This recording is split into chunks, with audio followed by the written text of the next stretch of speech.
Un yacht de luxe d'une valeur vertigineuse de 600 millions de dollars, une villa somptueuse nichée dans le prestigieux quartier des milliardaires à Londres et un jet privé évalué à 300 millions de dollars. Voilà à quoi ressemblait le quotidien fastueux de nombreux oligarques russes avant que la guerre et les sanctions internationales n'ébranlent leur empire financier et ne redéfinissent leur réalité. Cette ère dorée, qui semblait inébranlable, s'est effondrée sous le poids des bouleversements géopolitiques, laissant ces magnats lutter en 2024 pour préserver ce qu'ils considéraient autrefois comme acquis. Leurs immenses fortunes, aujourd'hui en péril, tirent leurs origines d'une époque trouble. La chute de l'Union soviétique en 1991. Lorsque l'URSS s'est désintégrée, la Russie a été propulsée dans une période d'instabilité sans précédent. Sous la présidence de Boris Eltsine, le pays, longtemps habitué à une économie centralisée et étatique, se retrouvait soudainement en quête d'une nouvelle identité économique. Mais aucun plan clair n'était en place pour orchestrer cette transition vers une économie de marché. Ce vide de leadership économique a ouvert une brèche dans laquelle quelques individus ambitieux allaient s'engouffrer. Face à la crise économique qui s'aggravait et menaçait de paralyser le pays, l'administration d'Eltsine a adopté une approche radicale, un programme de privatisation accéléré destiné à sauver l'économie. Ce programme, censé transformer la Russie en un modèle de marché libre, a rapidement dérapé, devenant le terrain de jeu d'une poignée d'entrepreneurs astucieux et bien connectés. Grâce à leur réseau politique et à une bonne dose d'audace, ces hommes ont réussi à acquérir des actifs publics d'une valeur inestimable pour une fraction de leur coût réel. Ainsi naquirent les oligarques russes, une nouvelle élite économique qui allait redéfinir le paysage sociopolitique du pays. Cette transition vers le capitalisme n'a pas été un processus fluide. Sous l'influence d'économistes occidentaux, Eltsine et son équipe ont adopté la stratégie de la thérapie de choc, une approche brutale consistant à déréguler les prix et à liquider rapidement les biens publics. Un système de bons, conçu pour permettre une redistribution équitable des richesses, fut instauré, mais en pratique, ce mécanisme, bien qu'idéaliste, s'est avéré désastreux. La pauvreté s'est répandue à une vitesse alarmante, laissant la majorité des citoyens russes démunis, tandis qu'une poignée d'opportunistes utilisait cette crise pour bâtir des empires financiers. Ces entrepreneurs, souvent issus des milieux du marché noir soviétique, ont rapidement compris qu'ils pouvaient racheter les bons de privatisation pour une bouchée de pain, ciblant des citoyens désespérés prêts à se séparer de leur part de richesse nationale. En accumulant ces bons, ils ont pris le contrôle d'entreprises stratégiques, opérant dans des secteurs clés tels que le pétrole, le gaz et les métaux. Si le chaos de la première vague de privatisation a semé les graines de cette nouvelle aristocratie économique, c'est le programme controversé des pré-contractions qui a véritablement consolidé leur pouvoir. Par ce système, des figures comme Roman Abramovitch, Mikhail Khodorkovsky et Boris Berezovsky ont obtenu des participations majoritaires dans les plus grandes entreprises du pays à des prix défiant toute logique. Prenons l'exemple d'Abramovitch. Il a acquis Sibneft, l'une des principales compagnies pétrolières de Russie, pour une somme dérisoire, avant de la revendre plus tard au gouvernement pour des milliards. Pendant ce temps, Berezovsky, maître dans l'art de la manipulation médiatique, a pris le contrôle de vastes segments du paysage médiatique russe, utilisant cette influence pour consolider son pouvoir politique et économique. Les alliances nouées, dans ces années turbulentes, ont été cruciales. Abramovitch, parti de rien, a su s'entourer des bonnes personnes, tissant des liens étroits avec la famille Eltsine et Vladimir Poutine, ce qui lui a assuré une place privilégiée dans les hautes sphères du pouvoir. De son côté, Berezovsky a utilisé son empire médiatique pour influencer l'opinion publique et faciliter la réélection d'Eltsine en 1996, devenant ainsi l'un des hommes les plus puissants du pays. Cependant, cette proximité avec le pouvoir a ses risques. Si certains, comme Abramovitch, ont su préserver leur position en restant proches du Kremlin, d'autres, à l'image de Berezovsky, ont vu leur étoile pâlir lorsqu'ils ont perdu la faveur du pouvoir. La montée en puissance de Poutine en 1999 a marqué un tournant.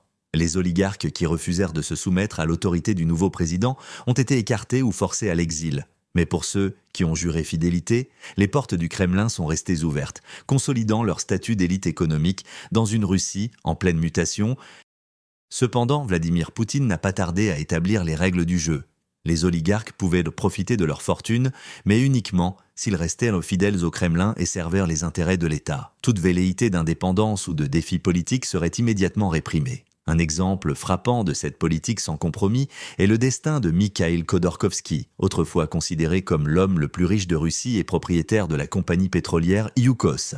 Khodorkovsky a commis l'erreur de défier ouvertement Poutine, critiquant le système en place et finançant des partis d'opposition. Cette audace lui a coûté cher. En 2003, il est arrêté et accusé de fraude fiscale, un prétexte souvent utilisé pour neutraliser les dissidents. Yukos est démantelé, ses actifs sont saisis et Khodorkovsky passe une décennie derrière les barreaux. En contraste, des figures comme Roman Abramovitch ont su naviguer habilement dans les eaux troubles de la politique russe. Abramovitch, bien que immensément riche et influent, a toujours évité de se mêler publiquement de politique. Sa stratégie, cultiver des relations solides et stratégiques, d'abord avec Boris Eltsine, puis avec Vladimir Poutine. Cette discrétion lui a valu de préserver son empire tout en jouissant d'un accès privilégié au cercle du pouvoir. En guise de récompense pour sa loyauté et son silence, il conserve non seulement ses richesses, mais aussi son influence, devenant un exemple de la manière dont un oligarque peut prospérer sous le régime de Poutine. D'autres, comme Alisher Ousmanov, magnate du secteur minier et des télécommunications,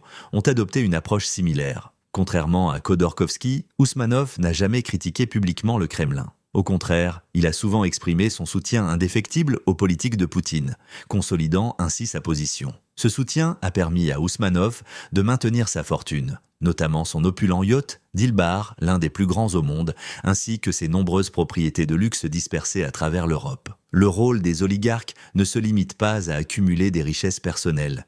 Ils sont des acteurs clés dans le maintien de l'équilibre économique du pays. Contrôlant des secteurs stratégiques comme l'énergie, la finance et les infrastructures, ils offrent au Kremlin un levier puissant sur l'économie russe. En retour, l'État leur offre une protection politique et économique, tant qu'ils respectent les règles tacites de loyauté. Un exemple emblématique de cette dynamique est Igor Sechin, le patron de Rosneft, la compagnie pétrolière publique. Plus qu'un simple homme d'affaires, Sechin est un fidèle lieutenant de Poutine, jouant un rôle central dans la politique énergétique de la Russie. Son influence dépasse largement les salles de conseil d'administration, s'étendant au corridor du pouvoir où se façonnent les décisions stratégiques du pays. Cette fidélité lui a permis de renforcer son autorité et de devenir l'une des figures les plus puissantes de la Russie moderne. Cette danse délicate entre Poutine et les oligarques repose sur un équilibre subtil. La richesse leur est permise, mais uniquement dans la mesure où elle sert les intérêts de l'État. Lorsque des crises surviennent, comme les sanctions occidentales imposées après l'annexion de la Crimée, certains oligarques parviennent malgré tout à prospérer. Vladimir Potanin, magnate de Norilsk Nickel, le plus grand producteur mondial de nickel et de palladium, est un exemple parfait. Malgré les turbulences économiques, Potanin a maintenu sa position, son alliance avec le Kremlin lui offrant une protection face aux pressions extérieures. Mais cette proximité avec le pouvoir est un couteau à double tranchant. La vie des oligarques, bien que luxueuse, est marquée par une constante incertitude. Un faux pas, une parole mal placée ou un geste interprété comme une trahison, et leur monde peut s'effondrer du jour au lendemain. Les exemples de Khodorkovsky et de Boris Berezovsky, autrefois influents mais finalement exilés ou emprisonnés, rappellent à tous les dangers d'un désaccord avec le Kremlin. Par ailleurs, la relation entre le pouvoir et les oligarques dépasse souvent le cadre des affaires. Dans l'ombre, ces hommes participent à des opérations stratégiques au service de l'État. Ils jouent un rôle clé dans des négociations internationales, agissant comme des bras économiques prolongés du Kremlin. Mais ceux qui refusent de jouer ce rôle, ou qui sont perçus comme récalcitrants, subissent des représailles immédiates et souvent sévères. En revanche, ceux qui se plient aux règles continuent de profiter des fruits de leur soumission. Aujourd'hui, de nombreux oligarques mènent une vie de rêve, se déplaçant entre leurs propriétés somptueuses à travers le monde. De Monaco au vaste domaine de Surrey, en passant par les gratte-ciels de New York, leur patrimoine étale une richesse qui dépasse l'entendement. Roman Abramovitch, peut-être l'oligarque le plus connu, incarne cette extravagance.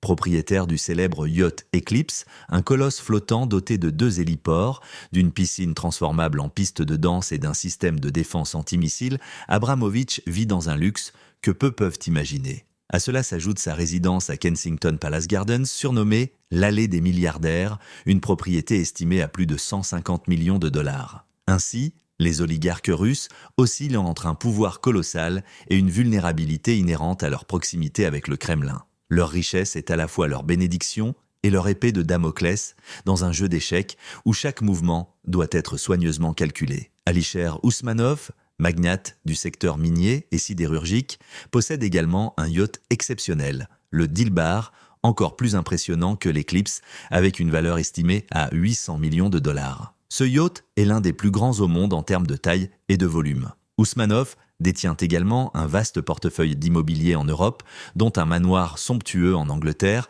évalué à des dizaines de millions de dollars. Un autre acteur clé de cette élite est de Souleyman Kerimov, qui a bâti sa fortune sur l'extraction d'or. Bien qu'il mène une vie fastueuse, son yacht de 300 millions de dollars a été saisi par les autorités aux Fidji, preuve des pressions internationales croissantes sur les oligarques. Ce yacht luxueux est équipé de tout le confort imaginable, mais ce n'est qu'une fraction de sa richesse. Comme beaucoup d'autres, Kerimov possède des propriétés à travers le monde, y compris en Russie, en France et au-delà. Les oligarques russes ne se contentent pas de yachts et de villas. Leurs immenses domaines en Angleterre, en Europe et en Russie sont les symboles visibles de leur richesse incroyable. Ils incarnent un mode de vie qui mêle opulence et influence, mais qui dépend fortement de leur loyauté envers le Kremlin. Prenons l'exemple de Roman Abramovich. Parmi ses nombreuses propriétés, sa villa située à Kensington Palace Gardens, à Londres, se distingue particulièrement. Ce domaine somptueux, situé dans l'une des rues les plus chères du monde, est évalué à plus de 150 millions de dollars.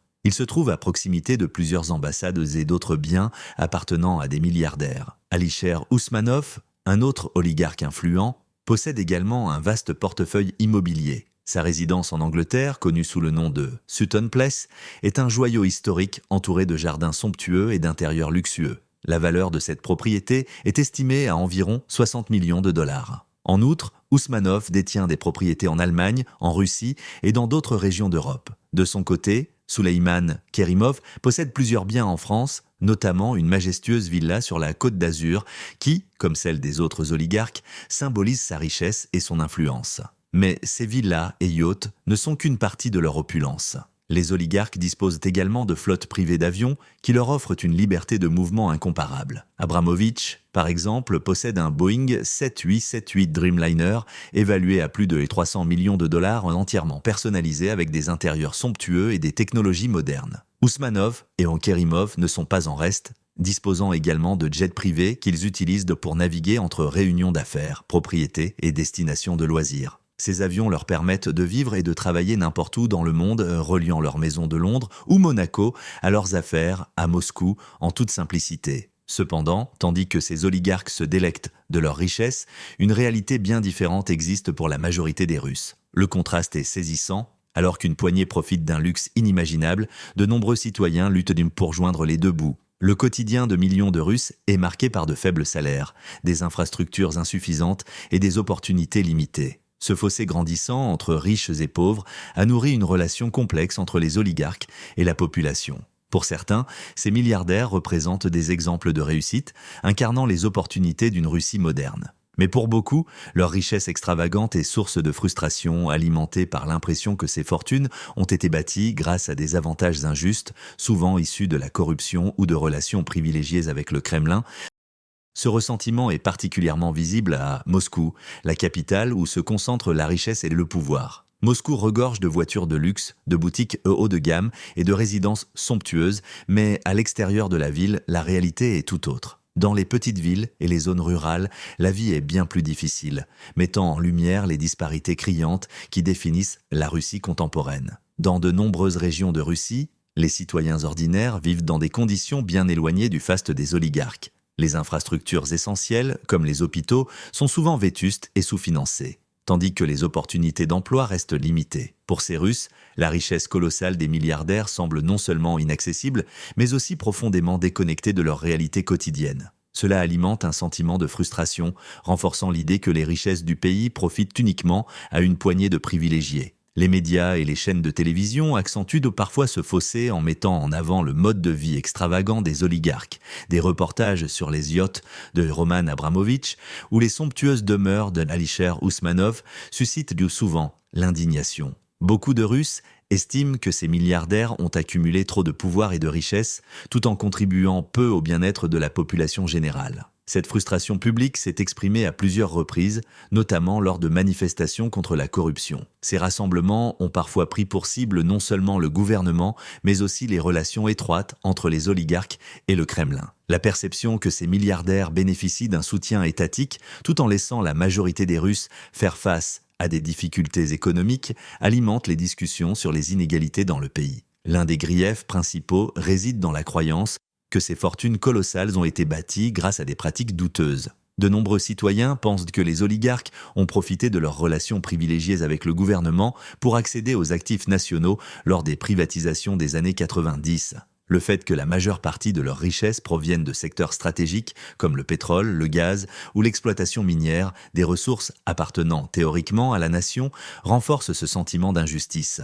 À cela s'ajoute la tendance des oligarques à placer leurs avoirs à l'étranger plutôt qu'à réinvestir en Russie. L'achat de propriétés luxueuses à Londres, en France ou à Monaco alimente l'idée qu'ils privilégient leurs intérêts personnels au détriment de leur pays. Cette déconnexion entre leurs richesses et les besoins de leurs compatriotes exacerbe les tensions. Depuis l'invasion de l'Ukraine par la Russie, ces disparités attirent une attention accrue sur la scène internationale. Les gouvernements occidentaux ont imposé des sanctions massives contre les élites russes, visant spécifiquement les oligarques proches de Vladimir Poutine. Ces sanctions, conçues pour paralyser leur influence économique, ont eu des conséquences concrètes. Yachts saisis, propriétés gelées et comptes bancaires bloqués. Les sanctions internationales s'inscrivent dans une stratégie plus large d'isolement économique et diplomatique de la Russie. En ciblant les figures les plus riches et influentes, l'objectif est de fragiliser indirectement le régime de Poutine, qui dépend du soutien financier et de la loyauté des oligarques. Ces derniers contrôlent des secteurs clés de l'économie russe,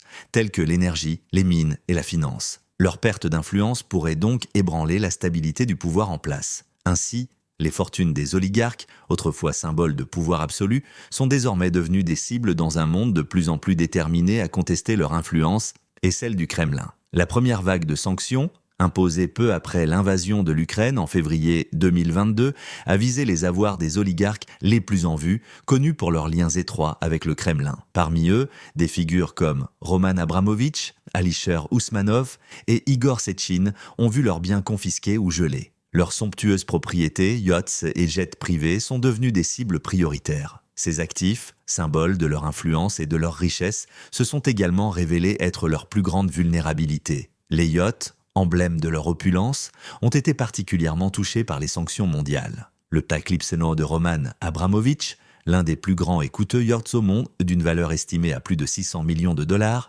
est devenu un sujet central dans les médias. Ce n'est pas qu'un simple bateau, mais un symbole de son immense fortune et de son statut.